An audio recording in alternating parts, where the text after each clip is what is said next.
नमस्कार, कार्यक्रम आंखें में आपका स्वागत है। आज के इस अंक में हम आपको दिखाएंगे प्राचीन बिहार के गौरवशाली इतिहास को बयां करता एक ऐसा द्वार जिसे सभ्यता द्वार के नाम से जाना जा रहा है। साथ ही हम चर्चा करेंगे भारतीय पुरातन सांस्कृतिक समाजवाद का एक रूप कहे जाने वाले पान के बारे में और बताएंगे प्रजापति ब्रह्मकुमारी ईश्वरीय विश्वविद्यालय द्वारा एक बल अभियान यात्रा के बारे में। बिहार का इतिहास गौरवशाली है और इस गौरवशाली इतिहास में एक और अध्याय जुड़ गया जिसे सभ्यता द्वार के नाम से जाना जा रहा है। सदियों की गौरव गाथा को समेटता यह सभ्यता द्वार पटना के गंगा तट पर स्थित है। इसका निर्माण मुंबई के गेटवे ऑफ इंडिया और नई दिल्ली के इंडिया गेट के तर्ज पर किया गया है।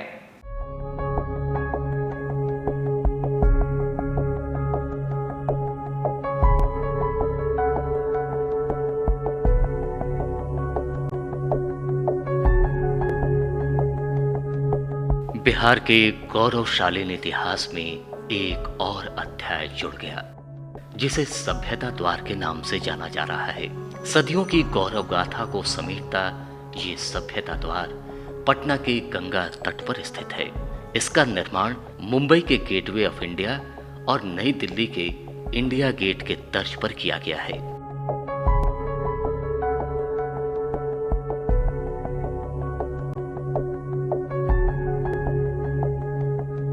गांधी मैदान के उत्तर और अशोका इंटरनेशनल कन्वेंशन परिसर के पीछे गंगा तट पर बना ये गेटवे ऑफ इंडिया 32 मीटर ऊंचा और 8 मीटर चौड़ा है।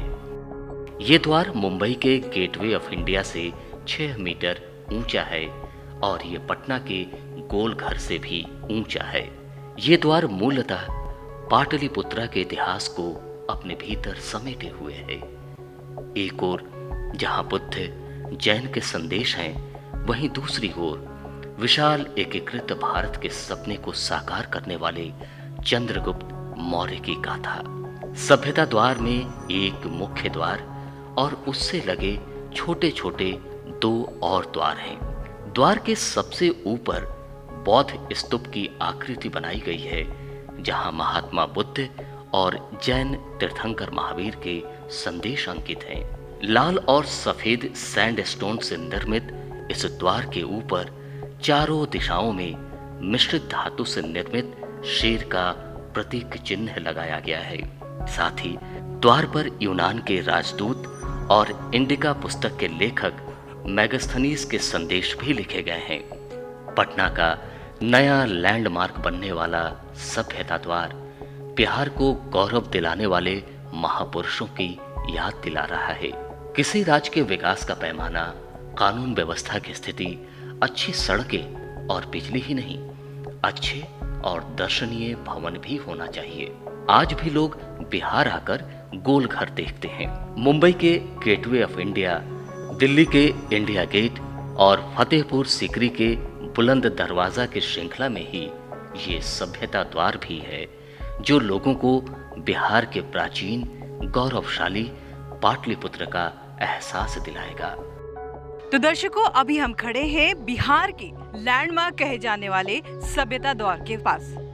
एक और जहां ये बिहार की गौरवशाली महापुरुषों की याद दिलाता है, तो वहीं दूसरी ओर ये पर्यटकों को काफी अपनी ओर आकर्षित भी करता है। तो चलिए जानते हैं यहाँ आए पर्यटकों से कि क्यों और किस लिए ये खास है सभ्यता द्वार।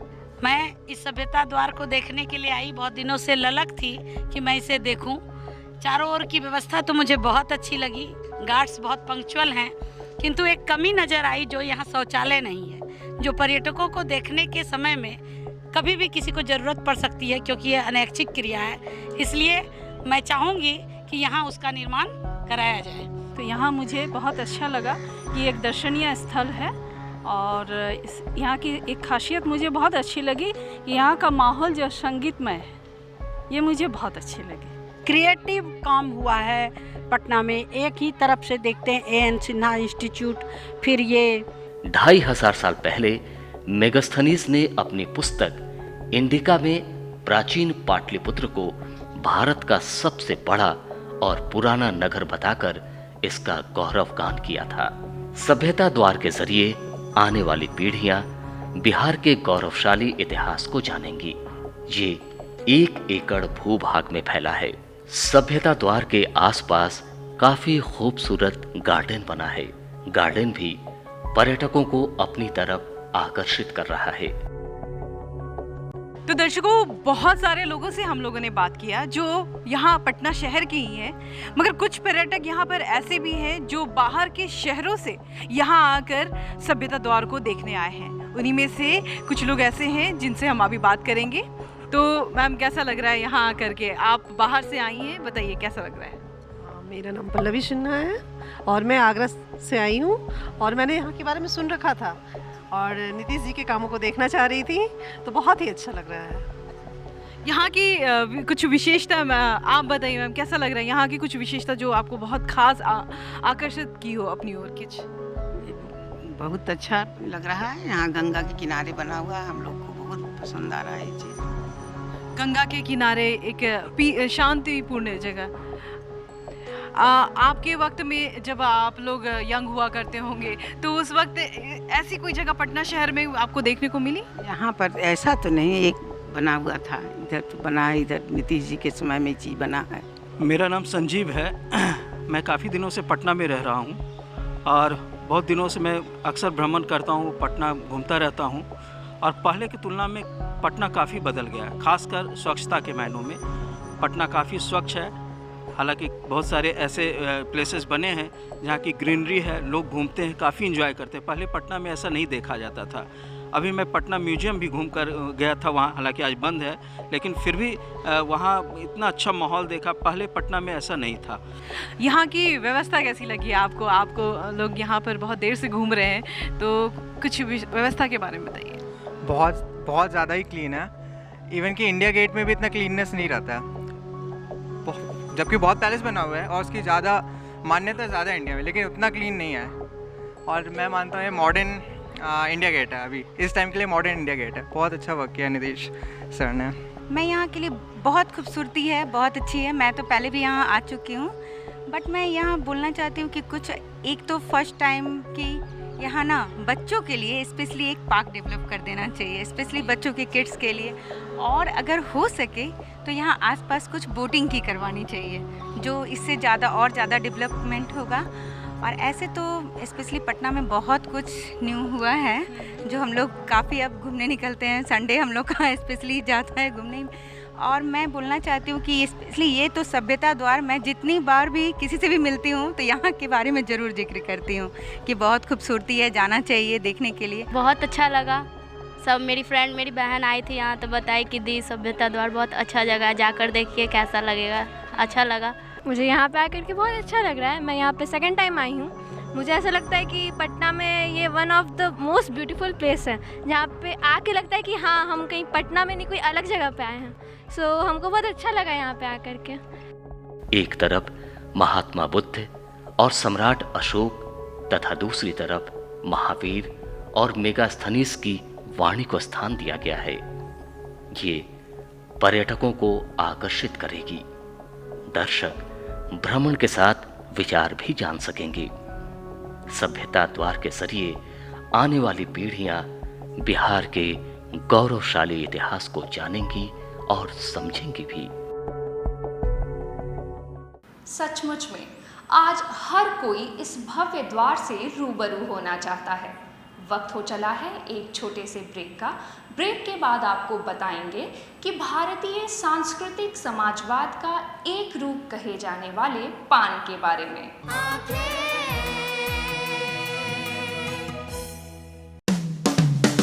Lohia Nagar Mount Carmel high school एक ऐसा स्कूल जहां उपलब्ध है हाईटेक क्लास की facility, upgraded library, smart class facility, lab and computer class की फैसिलिटी के साथ हॉर्स राइडिंग की भी सुविधा। इसके अलावा बच्चों के खेलने के साथ आने जाने की भी सुविधा। एडवांस सुविधाओं से लैस Lohia Nagar Mount Carmel high school, Gayatri Mandir road, Kankarbagh, Patna. आपके रक्त की एक बूंद किसी की जिंदगी बचा सकती है। तो आइए हम सब मिलकर रक्तदान करें। रक्तदान महादान, जनहित में जारी। ज्ञानस्थली हाई स्कूल, जहां दी जाती है हाईटेक क्लास की फैसिलिटीज, खेलने की सुविधा, स्मार्ट क्लास की सुविधा, लेटेस्ट किताबों वाली लाइब्रेरी की सुविधा, लैब की सुविधा, बच्चों के लिए कंप्यूटर क्लासेस की सुविधा, साथ ही आने जाने की facilities. Gyansthali high school, Alamganj, Patna.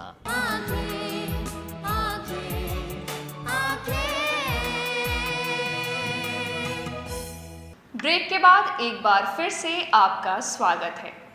पान भारतीय संस्कृति का एक अभिन्न अंग है।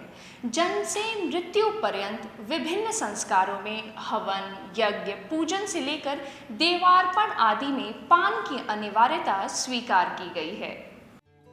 पान भारतीय संस्कृति का अभिन्न अंग है। जन्म से लेकर मृत्यु पर्यंत विभिन्न संस्कारों में हवन, यज्ञ, पूजन से लेकर देवार्पण आदि में पान की अनिवार्यता स्वीकारी गई है। पान सत्यकारिता की एक ऐसा सस्ता, सरल और उत्तम साधन है जो समाज में छोटे बड़े, ऊंच नीच, अमीर गरीब सभी को समानता और सम्मान की एक रूपता प्रदान करता है, जो भारतीय पुरातन संस्कृति समाजवाद का एक रूप है। आयुर्वेद में पान का अत्यधिक महत्व है। औषधि के रूप में पान का प्रयोग प्राचीन काल से ही होता आ रहा है। आयुर्वेदक ग्रंथों में पान का औषधि के रूप में प्रचुर उल्लेख मिलता है। वेदों में भी पान के सेवन की पवित्रता का वर्णन है। ये तांबुली या नागवल्ली नामक लता का पत्ता है। एक ओर जहाँ खैर, चूना, सुपारी के योग से इसका बीड़ा लगाया जाता है और मुख की सुंदरता, सुगंधि, शुद्धि, श्रृंगार आदि के लिए चबा चबा कर इसे खाया जाता है। वहीं दूसरी ओर तंबाकू के साथ अधिक पान खाने वाले लोग प्रायः इसके आदी हो जाते हैं। भारत के विभिन्न भागों में होने वाले पान के पत्तों की सैकड़ों किस्में हैं। कड़े, मुलायम, छोटे, बड़े, लचीले, रूखे आदि। उनके स्वाद में भी बड़ा अंतर होता है। उनमें औषधीय गुण भी भिन्न भिन्न प्रकार के होते हैं। पान की विभिन्न किस्मों को वैज्ञानिक आधार पर 5 प्रमुख प्रजातियों बंगला, मगही, सांची, देशावरी, कपूरी और मीठी पत्ती के नाम से जाना जाता है। ये वर्गीकरण पत्तों की संरचना तथा रासायनिक गुणों के आधार पर किया गया है। ये सेहत के लिए भी लाभकारी है। खाना खाने के बाद पान का सेवन पाचन में सहायक होता है। पुराणों, संस्कृत साहित्य के ग्रंथों, स्तोत्रों आदि में तांबूल के वर्णन भरे पड़े हैं। राजाओं और महाराजाओं के हाथ से तांबूल प्राप्ति को कवि, विद्वान, कलाकार आदि बहुत बड़ी प्रतिष्ठा की बात मानते थे। तो देखा आपने, पान को अगर हम औषधि के रूप में सेवन करें तो ये हमारे स्वास्थ्य के लिए कितना लाभकारी है।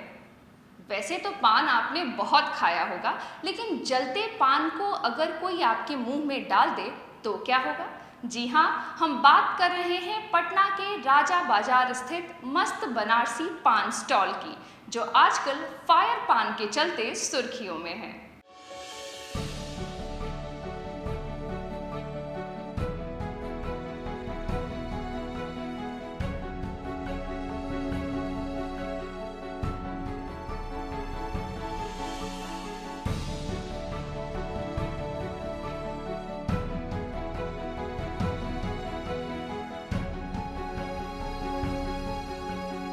क्या आपने कभी फायर पान का स्वाद चखा है? अगर आप पान खाने के शौकीन हैं तो आपको एक बार इसे जरूर ट्राई करना चाहिए। इंडिया के कई शहरों में ये पान सर्व किया जाता है। आग की सुलगती लपटों में बना ये पान इन दिनों इंडिया में काफी पॉपुलर हो रहा है। इसे हर उम्र के लोग खा सकते हैं। इसे बनाने का तरीका भी आम पान के तरीकों की तरह ही होता है, लेकिन इसे खास बनाती है इस पर लगने वाली आग। तो क्या आग लगने से जब ये पान आपके मुंह में जाता है तो गर्म होता है? क्या आपका मुंह अंदर से थोड़ा बहुत जल जाता है? अगर आप ऐसा सोच रहे हैं तो ऐसा बिल्कुल भी नहीं है, क्योंकि इस पान के उतने ही फायदे हैं और ये उतना ही असरदार है जितना कि आम पान होते हैं। पान सुन के क्या जहन में आता है? पान मतलब जर्दा पान, मीठा पान। पान खा के लोग मूड को फ्रेश करते हैं, बड़े बुजुर्ग लोग खाते हैं। मगर आज मैं आई हूँ मस्त बनारसी पान दुकान में। मस्त बनारसी नाम जैसा लगता है, नाम सुन के ही मस्त। यहाँ आकर के पान खा के लोग मस्त हो जाते हैं। एक नहीं, दो नहीं, तीन नहीं, चार नहीं, 50 वैरायटी के पान यहाँ पर मिलते हैं और 50 अपने में एक खूबी लिए हुए। तो चलिए आज बात करते हैं उपेंद्र जी से, जो कि ये मस्त पान बनाने में महारत हासिल किए हैं और इन सभी पानों को बनाते हैं। तो चलिए इनसे बात करते हैं। तो उपेंद्र जी, आप इस दुकान में 50 वैरायटी के पान बनाते हैं, क्यों और कैसे शुरुआत की इस पान? पान तो बहुत पुराना है, नया तो है नहीं है। ये मुगलों के ज़माना से चली आ रही है पान, और हमने इसमें क्या क्या कुछ चेंजिंग कर दिया। पहले था कि कत्था चूना वगैरह ज़्यादा खा लेते, लेकिन धीरे धीरे इसमें क्वालिटी चेंज होती गई और चेंज होते होते 50 तरह के 60 तरह के पान बन गए। ऐसे करके हमारे मसाले बहुत हैं, वैसे हम बनाते रहते हैं, इस पर रिसर्च करते हैं और अब खुद से बनाते हैं इसको। आप पान पे रिसर्च भी करते हैं? ऐसे नहीं है कि कुछ भी मसाला ऐसे दे दिया किसी को, कोई एक्सपायरी वो जैसे कि कुछ हो गया, जैसे कि एक साइड इफेक्ट हो गया, ऐसा नहीं है। उसके लिए जानना भी जरूरी होता है इसके विषय में कि क्या दें क्या ना दें। वैसे बताया तो ये भी जाता है कि इस पान को खाने के औषधीय फायदे भी हैं। दूर दूर से लोग फायर पान खाकर थ्रिल महसूस करते हैं। नॉर्मल जो पान होते हैं, मीठा पान या फिर नॉर्मल जो पान होती है, वो पान और ये जलते हुए पान में, फायर पान में क्या डिफरेंसेस हैं?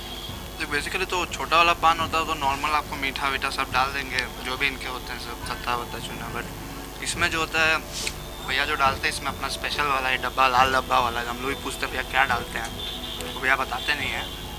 तो इंग्रेडिएंट्स इसमें बहुत ज़्यादा होते हैं और पान का जो टेस्ट है पान का पत्ता का प्लस पान का अंदर का जो उसके अंदर रहता है वो आपको पूरा है। क्योंकि इट इज़ बेसिकली जब उसमें आग लगा देते हैं तो एवरीथिंग का एक एसेंस आता है आपको फायर पे, स्मोकी में। तो एक तो आपको वो मिलता है, ऊपर से पान का साइज बड़ा होता है, तो क्या होता है ज़्यादा बोलते भी नहीं, चुपचाप पान खाते हैं। इसे देखकर वैसे तो आप समझ जाएंगे कि पान पर आग कैसे लगाई गई है, लेकिन हम आपको ये बता दें कि पान पर लौंग रखकर उसे लाइटर की मदद से जलाया जाता है। अगर आप देखने के बाद यही सोच रहे हैं कि पान मुंह में जाने के बाद भी जलता रहता है, तो ऐसा नहीं है, क्योंकि पान की लपटें सिर्फ 2-3 सेकंड के लिए ही रहती हैं। यानी जब तक पान बनाने वाले भैया इसे बनाकर तैयार करते हैं और आपके मुंह में डालते हैं, तब तक आग मुंह में जाते ही बुझ जाती है। और जैसा कि आपको कई बार हम बता चुके हैं कि पान के पत्ते की तासीर ठंडी होती है, इसलिए ये आपके पाचन तंत्र के लिए भी अच्छा होता है। जैसे ही आप इसे मुंह में डालते हैं तो इसकी आग बुझ जाती है और पान का ठंडा स्वाद ही आपके मुंह में घुल जाता है। पान की मिठास को औषधि के रूप में ही उपयोग करें तो ही अच्छा है। वक्त हो चला है एक छोटे से ब्रेक का। ज्ञानस्थली हाई स्कूल, जहां दी जाती है हाईटेक क्लास की फैसिलिटीज, खेलने की सुविधा, स्मार्ट क्लास की सुविधा, लेटेस्ट किताबों वाली लाइब्रेरी की सुविधा, लैब की सुविधा, बच्चों के लिए कंप्यूटर क्लासेस की सुविधा, साथ ही आने जाने की facilities. Gyansthali high school, Alamganj, Patna.